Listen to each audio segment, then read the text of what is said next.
Kim Chiu, nadawit sa kinakaharap na issue ng dating Pangulong Rodrigo Duterte. Netizens, hati ang opinyon. Kim Chiu, babalik sa California pero kasama niya pa din kaya si Paulo? Paulo Avellino, pinuna ng netizens dahil hinayaang magtulak ng maleta si Kim Chiu. Tara, kwentuhan muli tayo.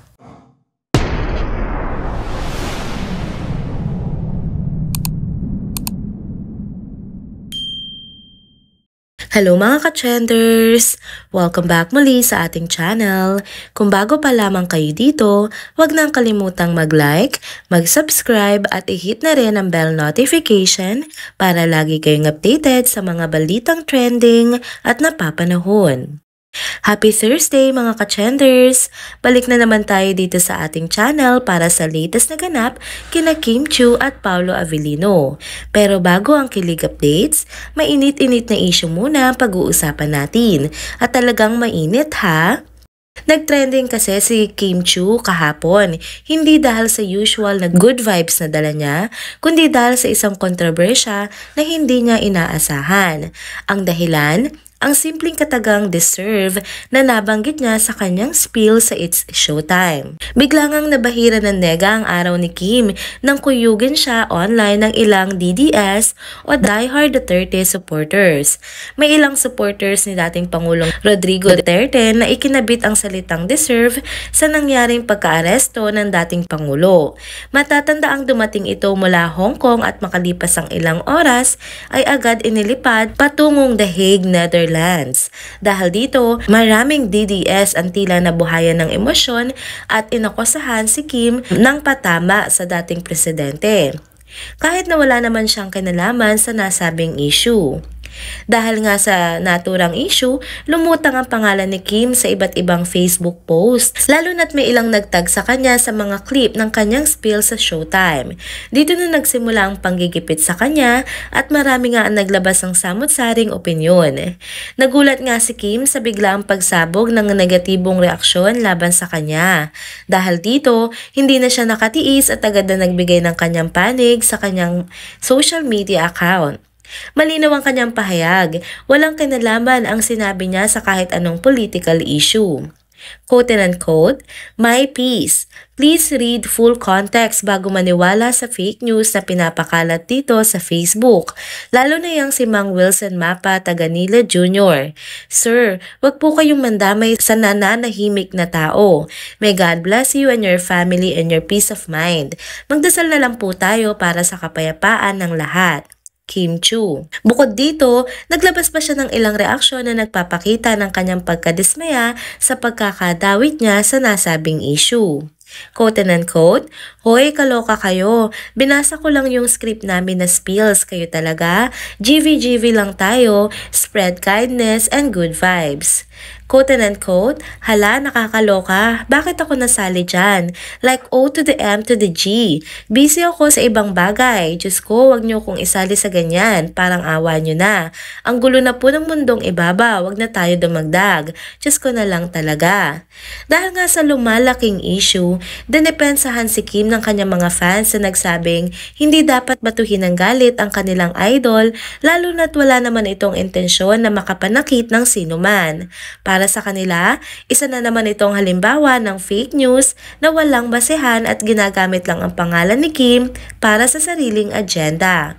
Samantala, ilang solid Kim Pao supporters ang hindi napigilan ang kanilang dismaya at kinalampag ang It's Showtime para magbigay linaw sa ginawa ng programa. Para sa kanila, hindi dapat nalalagay sa alanganin ang kanilang idol dahil lang sa script na ipinabasa sa kanya. Sa kabila nga ng issue, hindi nagpadala sa stress si Kim. Sa halip, mas pinili niyang ipagpatuloy ang kanyang trabaho at ipakalat ang positivity sa kabila ng kaliwat ka ng batikos. Marami naman ang humanga sa kanyang pagiging kalmado at matured response sa sitwasyon. Ano sa tingin niyo mga ka-trenders? Isa na naman bang case ng fake news na ginamit lang si Kim para sa pansariling interes? I-comment niyo na lang ang thoughts niyo sa baba at huwag kalimutang mag-like at mag-subscribe para sa iba pang latest updates. Next topic naman tayo mga ka-trenders. Kim Pao, may US date ulit? Kim Chiu, babalik sa California. Hindi pa nga tapos ang California adventure ni Kim Chiu. Matapos ang kanyang successful appearance sa Manila International Film Festival or MIFF sa Los Angeles, California, aba may comeback agad siya sa Amerika at mukhang bongga pa ang susunod na ganap. Pero ang ultimate tanong ng Kim Pao fans, kasama kaya niya si Paolo Avellino? Sa latest Instagram post nga ni Kim Chiu, nagpasalamat siya sa lahat ng kababayan natin na dumalo at sumuporta sa MIFF. Talaga namang mainit ang pagtanggap ng ating mga kababayan sa Amerika, kaya all smiles ang people's superstar sa kanyang red carpet moments.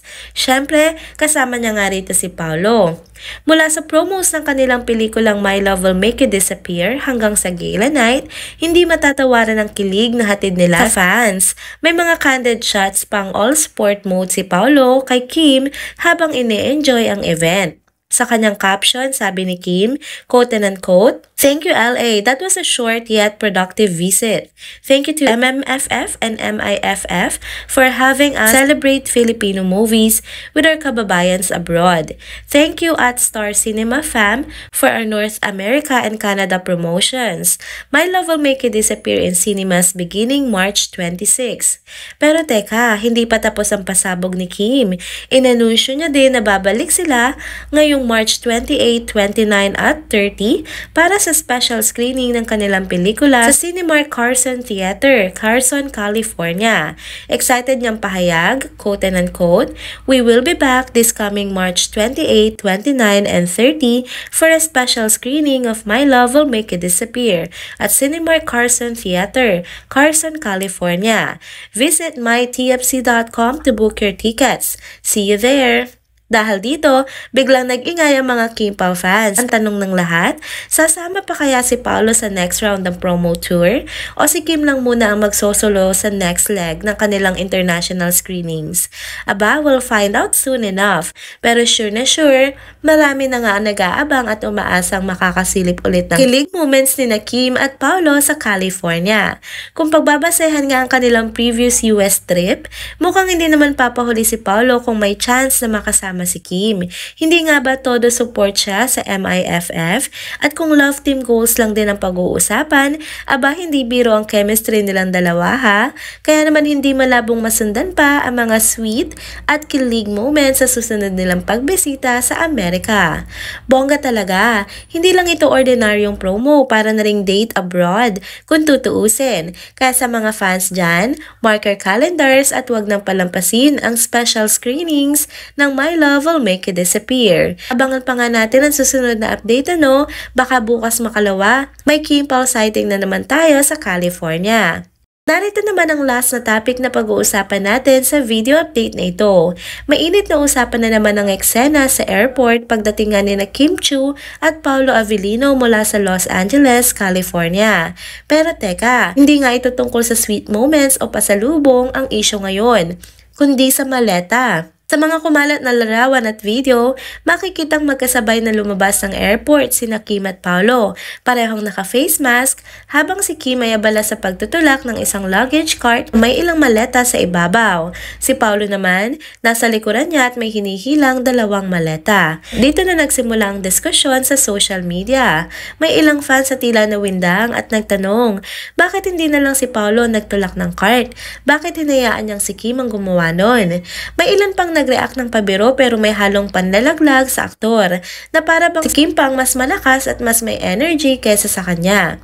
Dahil nga sa ingay ng issue, may mga solid Kim Pao fans na agad nakiusap na wag nang gawing big deal ang eksena. Isa na rito si Cook Jenny Loves na nagpost pa ng video sa X para ipagtanggol si Paolo. Sabi niya, quote and unquote, "Gustong gusto ko yung pagiging independent ni Kim Chiu. Please don't bash Paolo na hindi man lang hinelp si Kim sa sobrang dami ng dala niyang maleta. Kaloka, mababatukan ko kayo sa labas na yan. Ang wait nyo, yung mga sundo nila kasi pagod na yan. At papasok pa si Kim sa showtime bukas." Umuulan din ng suporta mula sa ibang netizens na nagsasabi nagsasabing baka naman si Kim mismo ang nagpilit na siya na ang magtulak ng cart dahil mas magaan ito kumpara sa paghila ng dalawang mabibigat na maleta. Kung tutuusin, ang simple lang ng eksena. Mga pagod na artista galing sa ibang bansa, bit-bit ang kanilang mga gamit. Pero sadyang malakas ang mata ng fans pagdating sa Kim Pao. Kung may isang bagay mang malinaw sa lahat ng ito, yun ay kung gaano nga ka-invested ang netizen sa bawat galaw ng dalawa. Kahit pa sa simpleng pagtulak lang ng maleta sa airport. Kaya ano sa tingin nyo mga ka-chenders? Issue nga ba ito o masyado lang talaga tayo panuri sa kilos ng Kim Pao? Share your comments below! And that's it mga ka-chenders. Dito na po muna nagtatapos ang ating isa na namang trending video update. Salamat sa inyong pagsubaybay at pagsama sa akin hanggang sa dulo ng video na ito. Pero bago kayo umalis, huwag niyo pong kalimutang mag-like, mag-comment, mag-subscribe at i-hit na rin ang bell notification para lagi kayong updated sa mga balitang trending at napapanahon. Kita-kits sa susunod na video. Paalam! 3, 2, 1.